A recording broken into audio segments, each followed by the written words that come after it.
बहन हाथ जोड़ रही है, उसके लग गई है। ये देखो, इसने गोली चला दे भाई, इसने फायर कर दिया। ये है पूरे फेस पे, इसमें 2 मेजर पार्ट्स हो गए हैं। एक आँख में चला गया है जो कि मेरे muscle of I of muscle को इम्पैक्ट कर रहा है, जो कि मेरे विजनरी में लाइक प्रॉब्लम क्रिएट कर रहा है। ये देखो, इसने गोली चला दे भाई, इसने फायर कर दिया।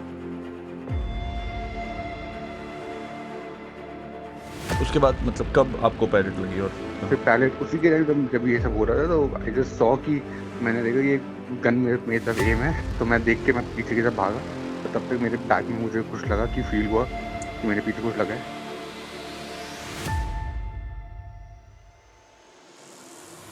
पेलेट गन तब लगी है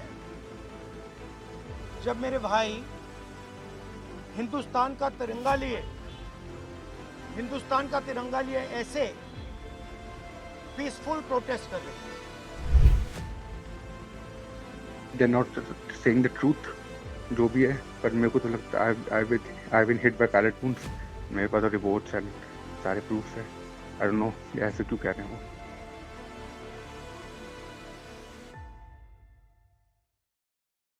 20 जुलाई के रोज कांग्रेस जनता पार्टी ने जो संसद मार्च का कॉल दिया था, उस दौरान पुलिस का क्रैकडाउन हुआ और उसमें पुलिस को लाठियां मारते हुए देखा गया, पुलिस को आंसू गैस से गोले चलाते हुए देखा गया।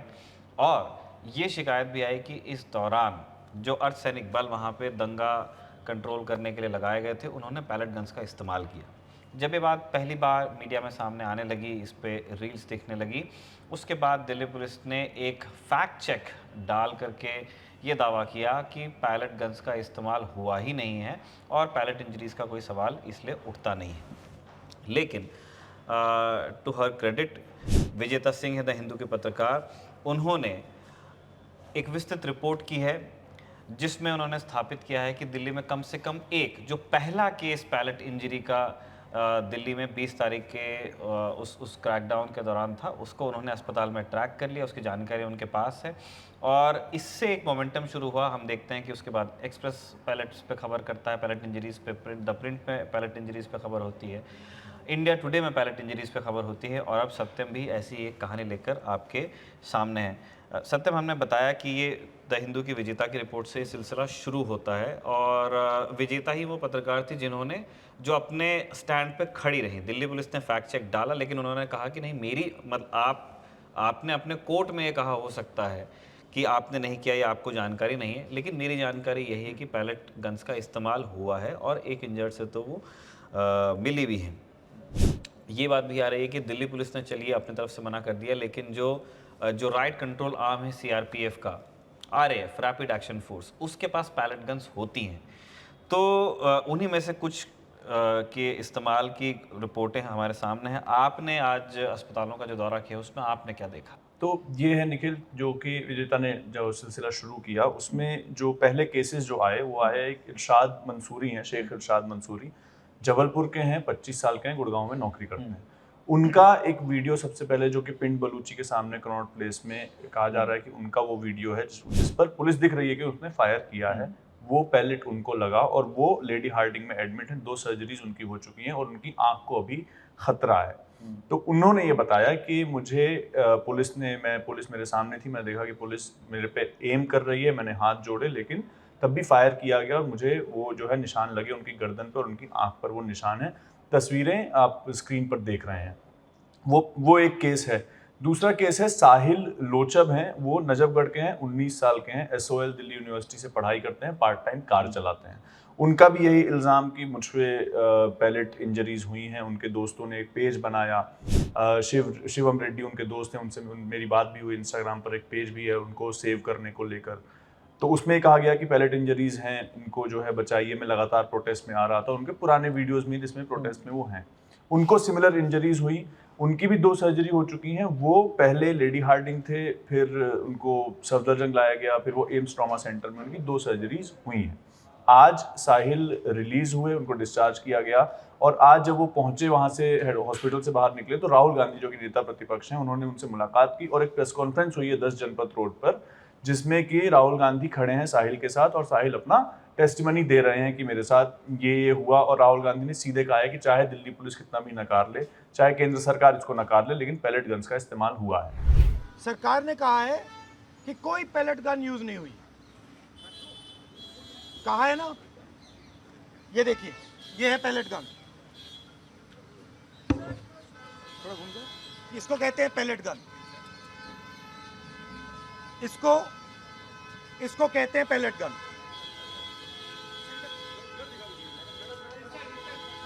ठीक है, और इनकी आंख डैमेज हो गई है, इनकी आंख से इनको दिखाई नहीं दे रहा है।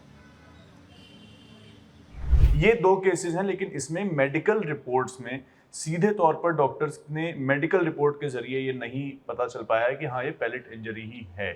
डॉक्टर से बात की है पत्रकारों ने, डॉक्टरों ने इसकी पुष्टि भी की है, लेकिन सीधे तौर पर पैलेट लाइक इंजरीज लिखित में जिसे हम कहते हैं नहीं है। फिर आता है एक तीसरा केस है आउटलुक में पत्रकार हैं, 28 साल के हैं, उन्होंने हमसे रिक्वेस्ट की कि अनोनिमस रहना चाहते हैं तो अनोनिमस रखते हैं। स्पोर्ट्स जर्नलिस्ट हैं, वो उस दिन गए थे प्रोटेस्ट को कवर करने नहीं गए थे, कई जगह ये चला कि वो कवर करने गए थे, कवर करने नहीं गए थे, वो गए थे अपने इंडिविजुअल कैपेसिटी में गए थे। उन्होंने भी ये बताया हमें उनकी रिपोर्ट में, जो रिपोर्ट अभी स्क्रीन पर अगर मैं आपको मैं अगर यहाँ भी दिखा दूँ, हम स्क्रीन पे भी दिखा देंगे, तो इस रिपोर्ट में सीधे तौर पर ये लिखा गया है कि इनकी जो इंजरी है वो पैलेट गन्स ही से आई है। ये रिपोर्ट है, इसमें सीधे पैलेट गन यहाँ पर लिखा है, और ये डॉक्टर्स ने ही लिखा है सीधे तौर पर कि ये पैलेट गन से इनकी इंजरी हुई है। यहाँ पर पैलेट गन लिखा है कि जंतर मंतर पर थे, ये हुआ, उनको इंजरी हुई और वो पैलेट गन से, पैलेट से वुंड्स हुए हैं, ये पूरा साफ तौर पर लिखा है। ये जो MLC बनी है उनसे लिखा है। तो हमने उनसे बात की है, उन्होंने सारा कुछ बताया, जो कि अब हम दर्शकों को सुना सकते हैं कि क्या उनसे पूरी जो है बातचीत हुई। और उनसे हमने ये सवाल भी पूछा कि दिल्ली पुलिस मना कर रही है कि नहीं चली हमारी तरफ से पैलेट, उस पर भी क्या जवाब है वो भी दर्शक इसमें सुन सकते हैं। तो वहाँ पे I just wanted to join the protest and become a part of it. So around 12 I reached there. के पहले कुछ लाठी नहीं बढ़ी थी, मैं तो पूरा आई वाज गोइंग, मैं पूरा ही घूम रहा था, आई वाज देख रहा था। एक्चुअली अलग अलग जगह हो रहे थे, एक ग्रुप, एक कोई प्रोटेस्ट नहीं था, अलग अलग ग्रुप्स बने हुए थे। तो ग्रुप्स में कोई इधर, कभी कोई इस जगह कर रहा था प्रोटेस्ट, कोई उस जगह कर रहा था। सो मैं बस वहीं चारों तरफ देख रहा था कि कहाँ का प्रोटेस्ट हो रहा है एंड क्या हो रहा है। पर जब पैलेट लगी वो अराउंड 4 o'clock लगी, तब तक तो मैं जा रहा था घर, बट व्हेन आई वेंट तो एक जगह थोड़ा वायलेंट हो रखा था और अल्टरकेशन पुलिस और उनके बीच, बच्चों के बीच। तो बच्चे पुलिस को स्टोन्स मार रहे थे एंड पुलिस उन पर गैसेस फेंक रही थी, टीयर गैस कैनन मार रही थी। तो पहले पुलिस ने टीयर कैनन ऊपर हवा में मारे, फिर वो डायरेक्टली लोगों को एम करके मारने लगी कैनन, और एक मेरे साइड वाले के आँख के जस्ट ऊपर लगा कैनन। अच्छा, तो उसके पूरा ब्लड आ रहा था। He was taken to hospital. Back उसके बाद मतलब कब आपको पैलेट लगी और कहाँ फिर पे? पैलेट उसी के टाइम जब ये सब हो रहा था तो आई जस्ट सॉ कि मैंने देखा ये गन मेरी तरफ एम है, मतलब मेरे तरफ नहीं, मेरे जहाँ मैं खड़ा हूँ उस डायरेक्शन में। तो मैं देख के मैं पीछे की तरफ भागा, और तब तक मेरे बैक में मुझे कुछ लगा कि फील हुआ कि मेरे पीछे कुछ लगा है। Then जब मैं थोड़ा आगे जाके देखा मैंने, तो वो पैलेट गन के वूंड लगे, क्योंकि बहुत एक साथ थे, बहुत सारे थे। तो मुझे लगा ये कुछ और है, ये टीयर गैस कैनन नहीं है। वो बाद में जब मैंने थोड़ा इसके बारे में पढ़ा तो पता लगा ये शायद पैलेट गन वूंड हो सकता है।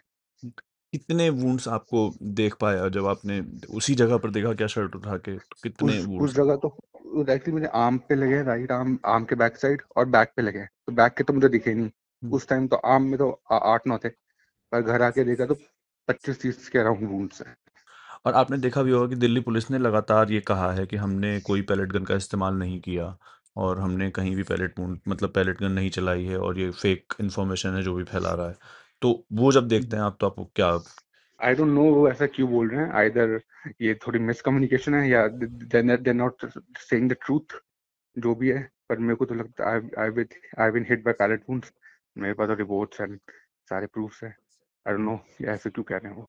मैं ये कहता था कि पैलेट गन यूज नहीं करनी चाहिए, क्योंकि वो फिर कहीं वो देखती नहीं है कि कौन पीसफुली कर रहा है या कौन वो कर रहा है, वो कहीं भी लग सकती है आँख में ना। जैसे मैंने देख लिया उसे एम करते हुए पुलिस वाले को, तो मैं पीछे भागा तो मेरे बैक पे और आर्म पे लगी। अगर मैं देखता नहीं और वो डायरेक्ट मेरे छाती पे या मेरे आईज पे, ये कहीं भी मुझे हिट कर सकती थी। तो ये निखिल वो 3 केसेस हैं जिसमें कि हमने सीधे तौर पर सुनाया भी, उनकी मेडिकल रिपोर्ट स्क्रीन पर है और साफ तौर पर जेपी नड्डा भी एक इंजर्ड से मिले थे, वो इरशाद मंसूरी थे, है ना, उनको जी, पैलेट जी, इंजरी, जी, वो उनके चेहरे से देख हाँ, के वो इरशाद मंसूरी थे जो कि वही केस वो है जो कि विजेता ने रिपोर्ट किया सबसे पहले। हाँ, उनसे जेपी नड्डा मिले थे, वो ऑडियो म्यूटेड था, उनसे मिले थे जेपी नड्डा, वो लेडी हार्डिंग में थे, वो अभी भी एडमिटेड हैं, वही हैं जबलपुर के, जो कि जबलपुर से हैं, गुड़गांव में यहाँ पर नौकरी करते हैं। और उनसे कई मीडिया रिपोर्ट्स में उनके परिवार से बात की, उनके भाई मुश्ताक हैं, उनसे मेरी बात हुई आज। मुश्ताक उनसे अभी तक मिल नहीं पाए कि वो दिल्ली तक आ नहीं पाए हैं अभी। अच्छा। लेकिन उनके दोस्त ही जो इरशाद हैं, उनके दोस्त ही ख्याल उसको मैनेज कर रहे हैं, उनको जो है उनका ख्याल रख रहे हैं।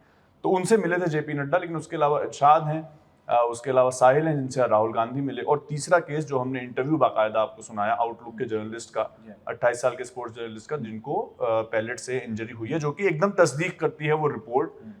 विस्तृत रिपोर्ट है, बाकायदा लिखा गया है, डायग्राम बनाया गया है उनकी बॉडी का कि उनकी बॉडी पर कहाँ इंजरी में बनता है, वो सारा कुछ ये है। तो इससे पुष्टि होती है। तो अब दिल्ली पुलिस हालांकि लगातार कह रही है, और उससे उनका ये भी, जैसा कि हमने सुनाया भी, उनका ये था कि मुझे पता नहीं है कि आरएएफ और दिल्ली पुलिस का क्या आपस में लिंक है, लेकिन मुझे नहीं पता कि वो लोग झूठ क्यों बोल रहे हैं, क्योंकि मुझे तो पैलेट से ही इंजरी हुई है और मेरी डॉक्टर ने मुझे बताया है कि मुझे पैलेट गन ही से जो है मारा गया है और मेरे बॉडी पर अभी इंजरीज हैं। और वो उस दिन की भी इमेजेस हैं और आज की भी इमेज उन्होंने भेजी 3-4 दिन बाद की। तो अभी भी निशान उनके हाथ पर, ये जो जगह है उस पर वैसे ही निशान अभी भी है। मुझे लगता है ना सत्यम, इसमें थोड़ा टेक्निकल उसमें जो जार्गन है ना, उसमें बात घूम रही है। दिल्ली पुलिस ये कहने में सही हो सकती है कि उन्होंने पैलेट गन्स का इस्तेमाल नहीं किया, क्योंकि जितना हम जानते हैं दिल्ली पुलिस जो इक्विपमेंट यूज़ करती है उसमें पैलेट गन्स है नहीं। पैलेट गन्स लेकिन आरएएफ के पास में होती हैं। और अभी भी जंतर मंतर पे जो प्रोटेस्ट चल रहा है, या कि मतलब आप ले लीजिए 20 जुलाई का जो मार्च का कॉल था, उससे पहले भी और उस दिन भी, वो दंगा नियंत्रण के लिए ही बनाया हुआ बल है। और उनको एक नॉन लीथल वेपन की तरह पैलेट गन्स दी गई हैं, तो वो उनके किट में हमेशा रहता है। इसका उनके इतिहास पास भी वही मैं पूछ रहा, अगर शुरू से हम समझें पैलेट गन क्या है, हाँ। बाहर हिंदुस्तान में खासतौर पर इसका क्या इतिहास रहा है, देखिए सिंपल ही है। मैं बस इतना ये कहना चाह रहा था कि दिल्ली पुलिस ये कहने में सही हो सकती है कि उन्होंने पैलेट गन्स नहीं चलाई, या उनके पास पैलेट गन्स उस दिन नहीं थी। दोनों बातों में मैं उनके साथ आ सकता हूँ, लेकिन ये कहना कि पैलेट गन्स ही नहीं चली, ये एक अलग बात है जो दिल्ली पुलिस ने भी नहीं कही है। तो मुझे लगता है कि ये इस चक्कर में बात घूम रही है, क्योंकि होता यह है कि हम आमतौर पे कह देते हैं पुलिस या पुलिस बल, लेकिन वहाँ वर्दी के 3 रंग हैं। वहाँ पे जो आपके सीआरपीएफ के जवान हैं, वहाँ पे दिल्ली पुलिस है, वहाँ पर आरएएफ है जो सीआरपीएफ का ही राइट कंट्रोल आर्म है। तो आप सीआरपीएफ में क्यों आरएएफ बनाया गया उसको समझेंगे तो आपको पैलेट गन क्यों आई होगी वो भी समझ में आ जाएगा। हिंदुस्तान में आप देखिए कि लेट 80s में भी और उसके बाद में अर्ली 90s में, मतलब 91 में ये आइडिया आता है जब हम लेट 80s में लगातार दंगे देखते हैं, तो उसके बाद सरकार को ये लगता है कि एक डेडिकेटेड राइट कंट्रोल आर्म होना चाहिए। जो सीआरपी आज हम जानते हैं वो अंग्रेज़ ने दंगा ही कुचलने के लिए बनाई थी। 1930s की बात है। तो जो हमारी जो प्रिंसली स्टेट्स होते थे वहाँ के जो सामंती राजा थे उनको ऐसा लगता था कि कांग्रेस एक वायरस है जो फैल रही है, जो नेशनल मूवमेंट हमारा चल रहा था। तो जहाँ पे प्रेसिडेंसीज होती थी या जहाँ ब्रिटिश रूल था वहाँ तो वो करते ही थे, क्योंकि वो सीधे सीधे अंग्रेज सरकार के खिलाफ प्रोटेस्ट करते थे। अब जो राजे रजवाड़े थे उनके पास अपना एडमिनिस्ट्रेशन और अपना पुलिस हुआ करती थी, और अंग्रेज़ के वहाँ कुछ एजेंट हुआ करते थे। तो उन राजाओं को ये डर लगने लगा, उन नवाबों को, राजाओं को, जो भी उनके टाइटल्स होते हों, तो उन्हें डर लगने लगा कि ये फ्रीडम मूवमेंट अगर ये आगे बढ़ेगा तो ये अपने नेचर में ही रिपब्लिकन है, तो अगर ये ब्रिटिश क्राउन के खिलाफ जाएंगे तो हमको थोड़ी छोड़ेंगे। तो और ये परेशान हो रहे थे बड़े बड़े प्रोटेस्ट से। तब सीआरपी का आइडिया आया जिसका काम था तोड़ना, ठीक है, कि इसी तरह का मतलब जो गोलबंदियाँ होती हैं उनको बाय फोर्स क्वेल करना। तो एक क्राउन रिप्रेजेंटेटिव, तो वो उसी को बाद में जब हम आज़ाद हो गए तो फिर वो जो क्राउन रिप्रेजेंटेटिव था तो वो सेंट्रल रिजर्व पुलिस फोर्स हो गया। तो सीआरपी ने लगातार जहाँ जहाँ सिविल एडमिनिस्ट्रेशन को ज़रूरत पड़ती है, जहाँ ये देखने को मिला कि पुलिस उस सिचुएशन को कंट्रोल नहीं कर पा रही, वहाँ पे सीआरपी हाथ बटाती थी।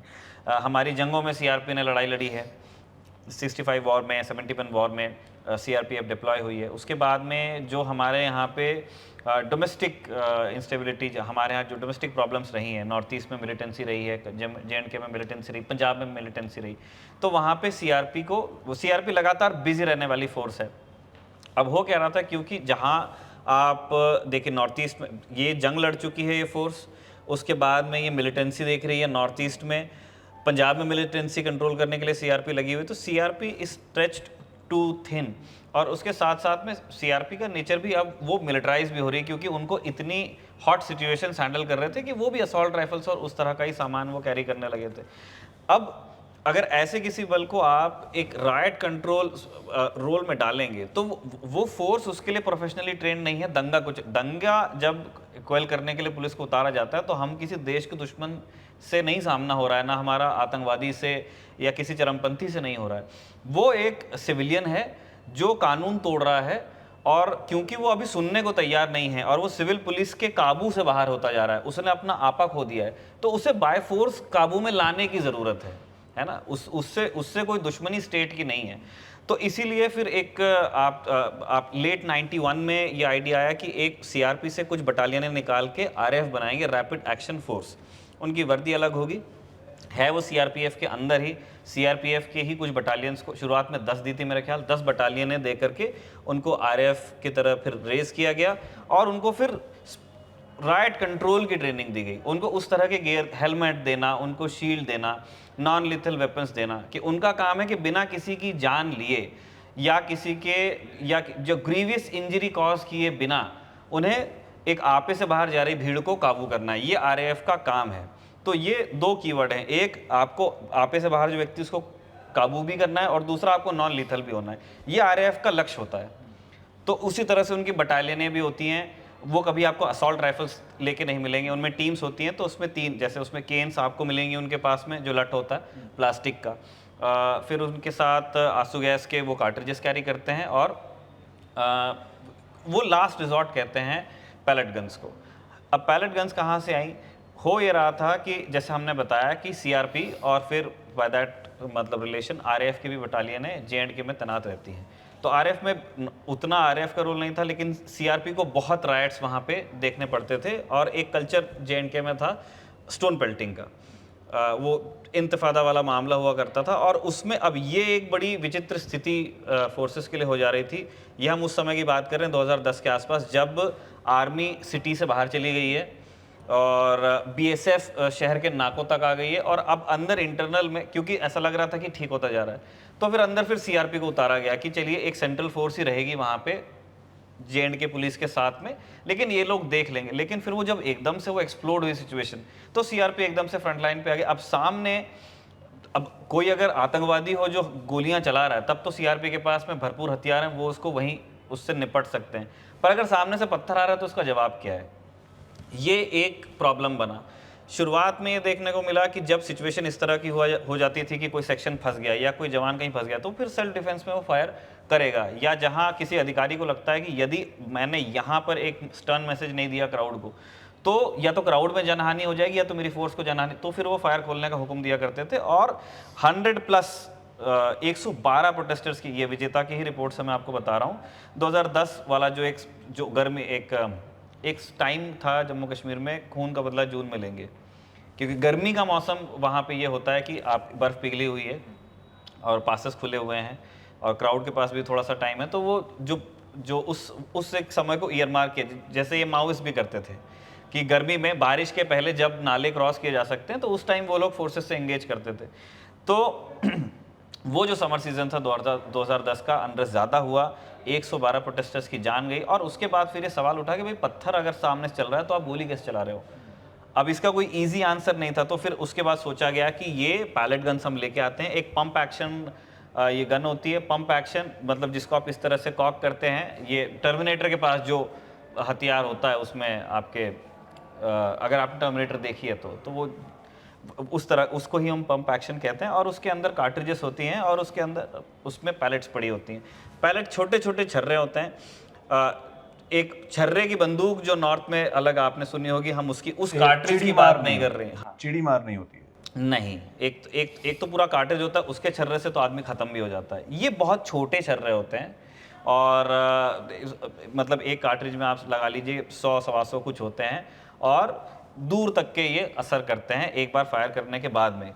बनाया पैलेट गन को ये सोच के है कि अगर ये छर्रा किसी में लगे तो अब क्योंकि उसमें लेड है, लेड अलॉय है, तो उसमें एक वज़न है, तो छोटा होने के बावजूद उसमें मोमेंटम बहुत है, तो वो आपकी स्किन को पियर्स कर जाएगा।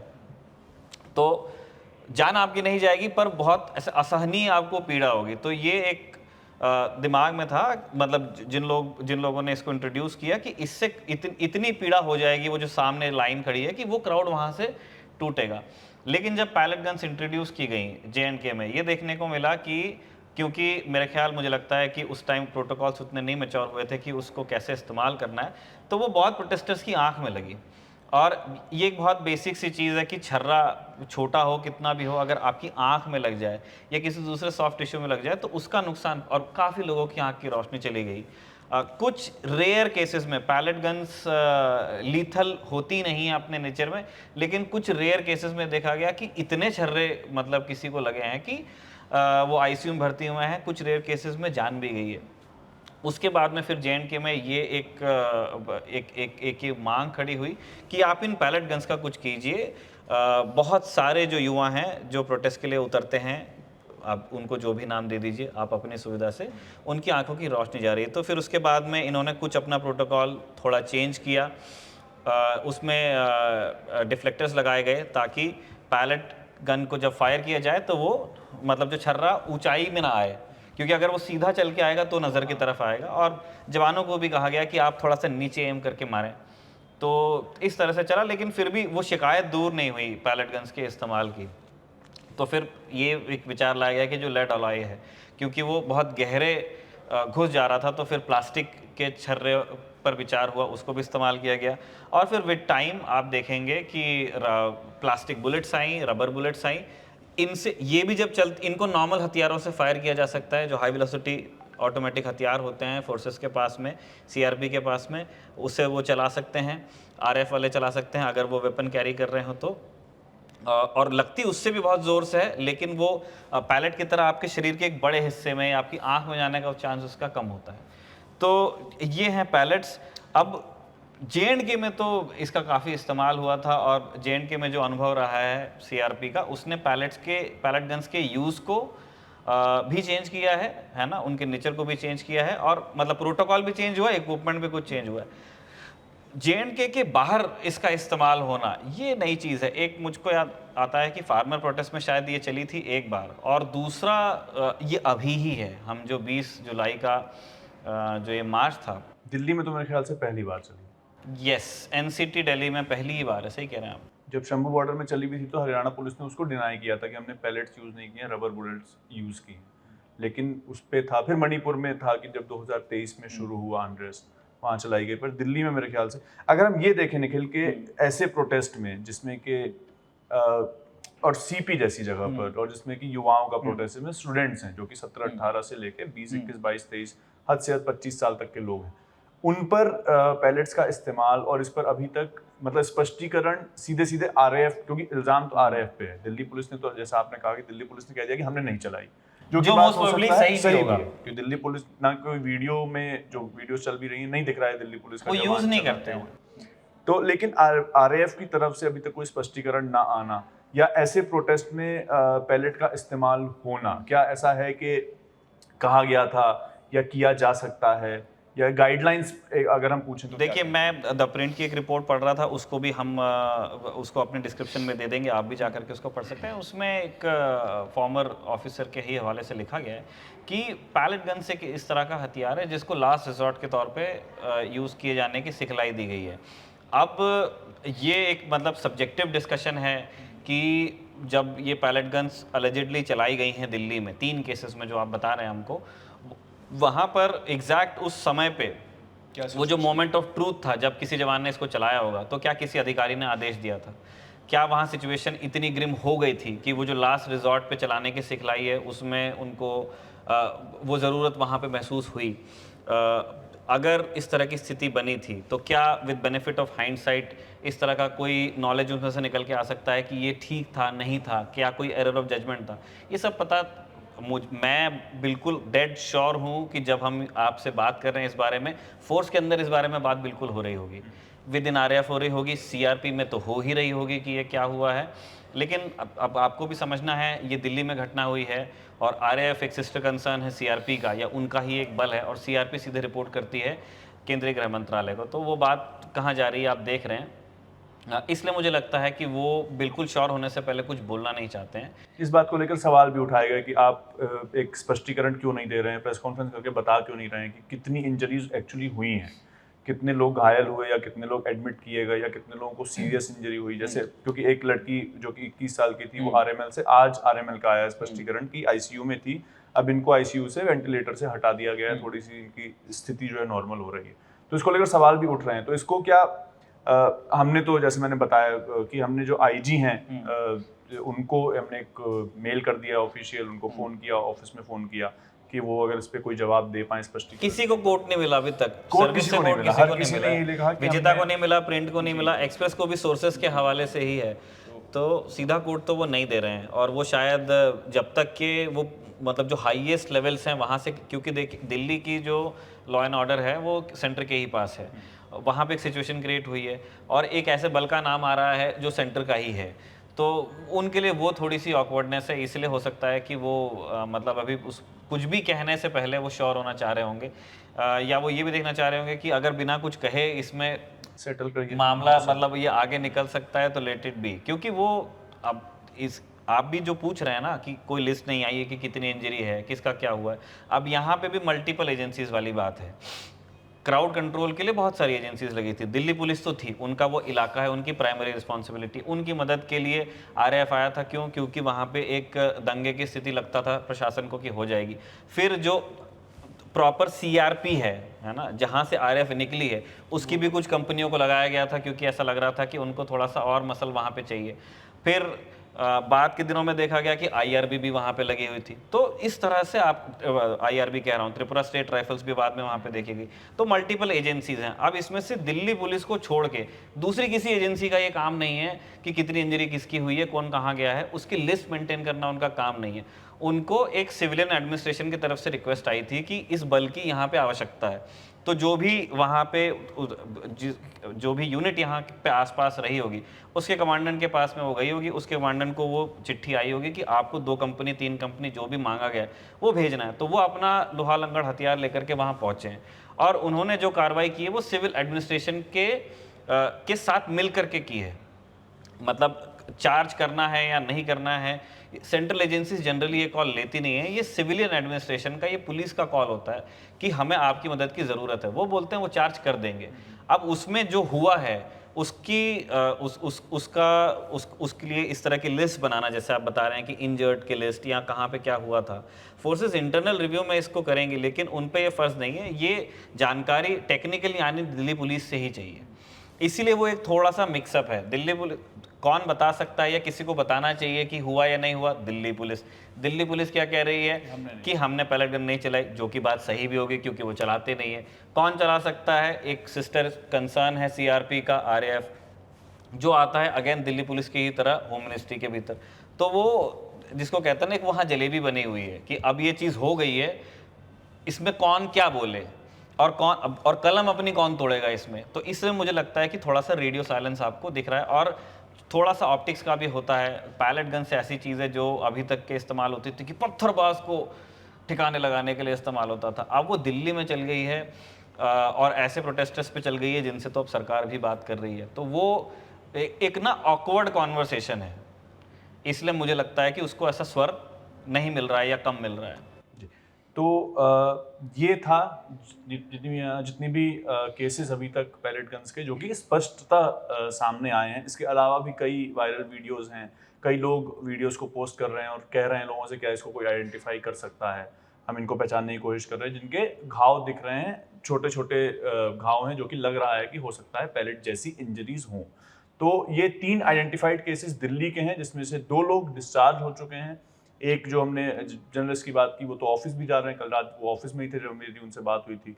एक को आज डिस्चार्ज किया गया, 19 साल के साहिल हैं, राहुल गांधी उनसे मिले भी थे। और एक फिलहाल जो जबलपुर के इरशाद हैं वो इस समय पर हॉस्पिटल में हैं। और दिल्ली पुलिस की तरफ से स्पष्टीकरण यही है कि हमने नहीं यूज़ की, लेकिन सवाल विपक्षी दलों ने भी पूछे हैं और भी लोग पूछ रहे हैं कि उन्होंने नहीं की तो किसने की और इस पर जवाब जो है कब दिया जाएगा। निखिल ने विस्तार से आपको समझाया कि पैलेट गन्स होती क्या है, क्या उसका इतिहास रहा है, कौन कौन इस्तेमाल कर सकता है, दिल्ली में पहली बार इस्तेमाल हुई तो इससे पहले कहाँ इस्तेमाल हुई थी। वीडियो आपको कैसा लगा कमेंट सेक्शन में हमें बता दीजिए। खबरगांव देखते रहिए, आपके लिए रिकॉर्ड किया था ये वीडियो सर्वेश ने। शुक्रिया।